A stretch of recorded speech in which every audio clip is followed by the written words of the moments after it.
Hey guys, what's up and welcome back to this YouTube channel. It's your guy Igor here. Today's video is dedicated to investing into Canadian real estate. We'll be talking about house flipping, buying for rent, investing into vacation properties, and investing into primary residences. And finally, your favorite part, investing into reassignments, pre-construction, condo, and new houses, including townhouses as well.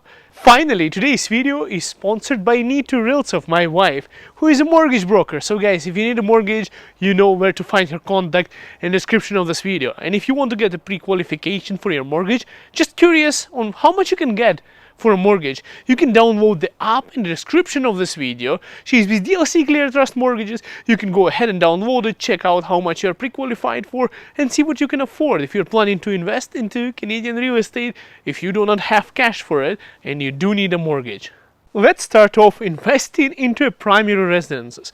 Did you know that you can have, according to CMHC, up to 2 primary residences here in Canada when you're buying it? That means you can buy up to 2 properties with 5% down payment, just in case you didn't know that. A quick disclosure, I'm with eXp Realty. I'm a licensed realtor here in Calgary, Alberta myself, and my contacts will be in the description of this video for your convenience. Investing into primary residence is the easiest way to invest. That's how all investors start their investing procedures, by having their own place. Instead of paying the rent, this is the simplest procedure. You're just buying yourself a place to stay. For example, if you were in Vancouver or in Toronto and your rents are too expensive over there, and you do the mathematics and you called my wife and you talked about your numbers and you figured out that it's cheaper to own in Calgary since you're working from home anyways than living there, that's how people start, by investing into real estate. That's the most basic idea of doing it. However, if you want to be a pro, and I want to call myself a pro as well, because I have purchased myself a house with the basement suite, which is basically means I have 2 suites. I live upstairs and downstairs is rented separately. That's a way how you can make a hybrid investment where you are living upstairs.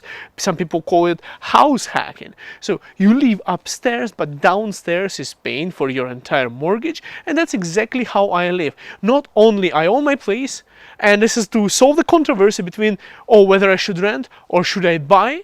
If you do what I do not have to pay rent, nor should I pay mortgage, because I do the house hacking way. I live upstairs and I have an Airbnb short-term rental in my basement that covers the entire mortgage amount plus the taxes. Basically, I have almost no expenses whatsoever. Try to beat that. Next most common investment that I see from a lot of investors is buying for rental units. And I'm telling you guys, a lot of people from Ontario, when the prices went up there, who didn't want to sell their properties, they took a HELOC, which is home line of equity. And they would pull out the equity from their house and buy a house or a condo or whatever real estate they want here in Calgary, for example, and they would keep it on rent. There are 2 ways how you can do that, and this is what investors are looking at. Number one is, some of them want to have hands-free, so they hire a property manager, which is basically a licensed realtor working for one of the... By the way, I don't do property management myself. I know other property managers I could refer you to, but I don't do it myself. And then they manage the property for them, so they buy the real estate. I had a person who didn't even come to pick up the keys. I met with the property manager. Person purchased the property through the video call on FaceTime, on WhatsApp. Actually, it was WhatsApp we used. And I just met the property manager, I gave the keys, the property is now on rent, and the person has never even came to Calgary to pick up the keys and already collecting money from the rent from that property without even having to deal with tenants. Investing into vacation properties. Guys, there are a lot of people who are doing that. Now, you can buy vacation properties in Banff or let's say in Canmore, one of those tourist destinations, and there are some even time-lapse options where people own partially with other people, and then there is a property management company that rents that place out. But from what I heard, guys, from people who did that, they didn't have a good experience on dealing with those companies. So I highly recommend not going to a part or timeshare ownership where many people own the same unit. Like, let's say you own an apartment in that area for 1 week every month. I'm trying to say that it's better to do an Airbnb. And I had a partner, we wanted to buy property over there because you could potentially make with some of those properties that out there up to $1,000 a night that you're renting, but it's a lot of money and it's a huge investment, so we decided to hold off from it for now. But I help people purchase properties in Airdrie, Chestermere and Calgary, and all of them are doing Airbnbs. They're renting them out. They live in one property and they rent out the other one.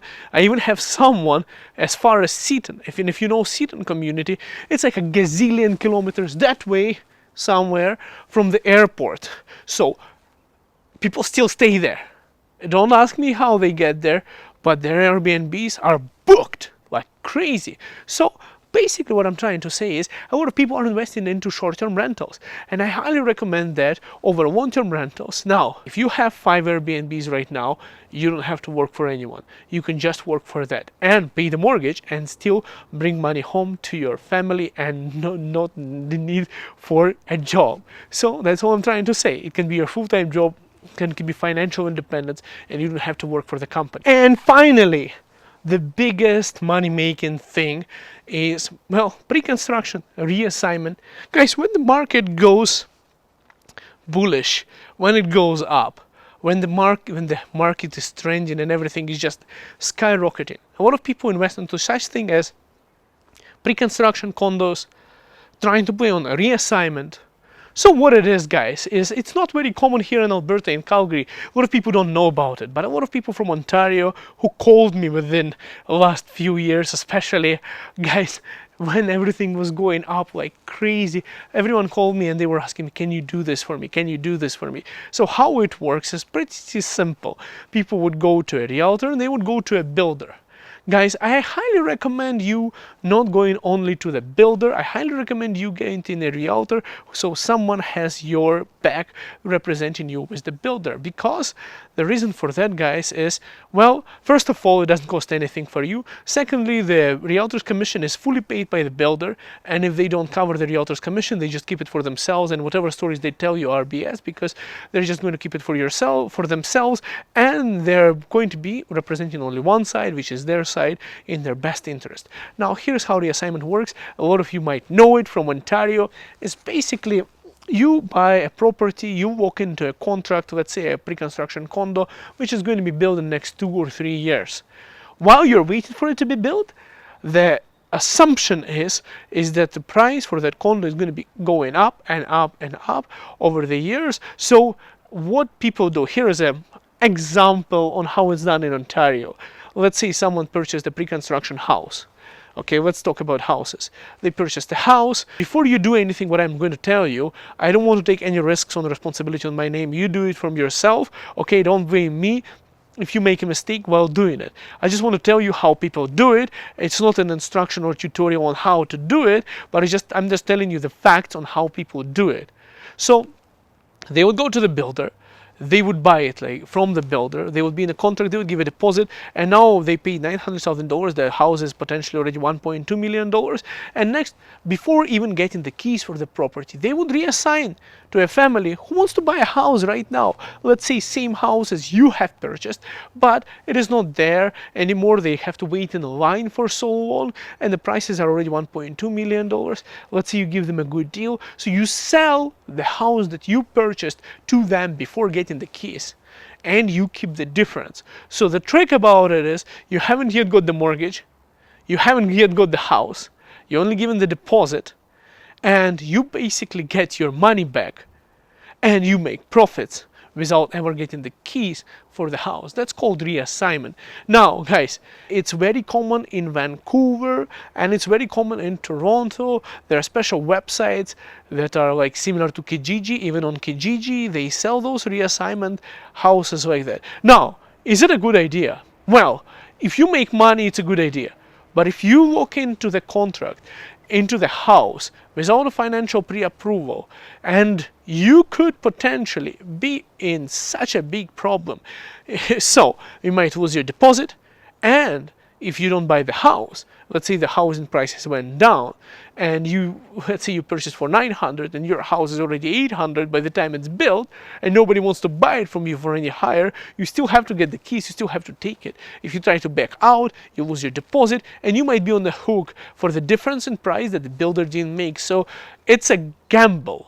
It's a short definition for it is a gamble. So you gamble at your own risk, and don't. I just told you how it works, but I do not recommend anyone doing it. Anyways, next part is house flipping. I wanted to cover a little bit with the house flipping. Some of you might be really liking that term.